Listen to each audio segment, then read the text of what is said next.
Hey class, wanted to take a minute to explain what we're doing for the week 4 discussion, which I think is a pretty fun one this week. All right, so you have your discussion prompt here. It says the image below is from an ad campaign by Moms Demand Action for Gun Sense in America. I want you to examine the ad, the poster.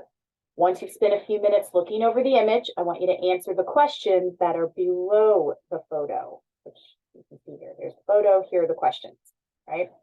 Make sure you give thorough responses to any question that would clearly require an explanation or more thorough thought.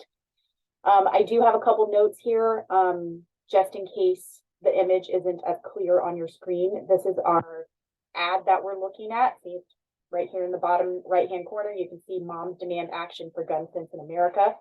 That is the organization that is putting out this poster, right? And here up at the top, the text that you can see, and maybe it's not too clear, so that's why I wanted to read it, says one child is holding something that's been banned in America to protect them. Guess which one? And then here at the bottom, in much smaller print, it says, we won't sell Kinder chocolate eggs in the interest of child safety. Why not assault weapons, right? So again, I want you to take a look at this ad, spend a few minutes looking at it, taking in all the elements, the background visuals, the foreground visuals, thinking about the organization that's putting it out, thinking about the text here at the top, the text here at the bottom. Just spend a little bit of time looking at every element of this visual, including the words, and then answer these questions, right? So first question is, what is the issue being discussed in this photo? Keep in mind, you'll learn this in chapter 6, keep in mind an issue is an ill-defined complex of problems involving a controversy or uncertainty. So don't state the issue in the form of an argument or a claim. Simply identify the complex problem. So the answer to number 1 is probably going to be very short. Maybe a phrase, possibly a full sentence, but probably just a phrase, a few words. Question 2. Now that you have identified the larger issue, how would you state the claim or thesis that is being communicated by the arguer, by the creator? If it helps, keep in mind that a claim or a thesis should be a single sentence that encapsulates the main argument. It will reference the issue, but also make a claim.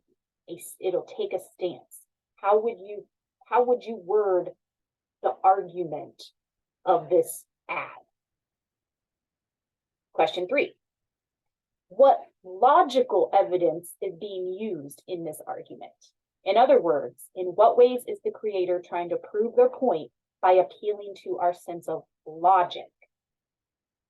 Logic, right? Question 4. What other types of evidence are being used in this argument? In other words, aside from logic, is the creator using any other techniques to help support their claim or get us to agree with them? Question 5. What makes the argument interesting and or effective? If you think the argument is ineffective, explain why. Right? Do you have any, let me just say there about question 5. You're not necessarily, I'm not asking you what your opinion is on the issue or what your opinion is about this argument itself.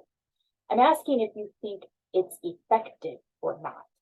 So, for instance, if I were looking at an ad for, let's say,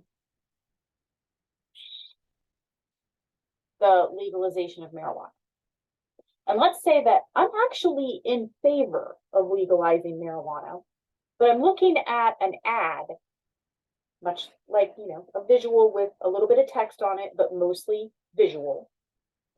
And I'm looking at it and I'm like, and the ad is trying to promote the legalization of marijuana too, which is something I already agree with. But I'm looking at the picture and I'm like, yeah, you know what? I actually do agree, but this is a really poor argument. Like they did not do a good job. Like I can agree with the issue and see that the argument presented is actually weak, that like there was a better way to do it. Or the opposite. Maybe I actually disagree, but I can look at it and say, they make a really good point. Like that's actually a really solid argument right there. I disagree, but I can see why others would think this is effective. That's what I'm asking in question 5. Is not, I don't want you to explain what your opinion is about the issue. I don't want you to take a stand on gun violence and gun control. I want you to tell me if you think this particular argument is effective or ineffective, and why or why not. Okay. And then question 6, do you have any additional comments or questions about it? And you may or may not. Right? Okay. So I like these discussions when I have students do them looking at ads and posters because they're all over the place. We are inundated with these types of visual arguments, and we don't always even realize that an argument is being presented to us. But 9 times out of 10, there is. So this is a good opportunity to take what we've learned in chapter 6, recognizing, analyzing, and constructing arguments, and kind of put it to use on something that is very familiar to us, something that we see on a regular basis. So again, take some time to analyze this image, just take it in, the whole thing, and then answer those 6 questions. Okay, try to have your first post up by Thursday night so that everyone has plenty of time and options to choose 2 classmates to respond to by Sunday night. Remember, the week 4 discussion will remain open during week 5, but if you're posting anything during week 5, it'll only be for 50% credit. Do your best to get this completely finished by Sunday night's due date so you don't miss out on those easy points. Okay. If you have questions or run into any problems, definitely reach out. But otherwise, I can't wait to read your responses on this one.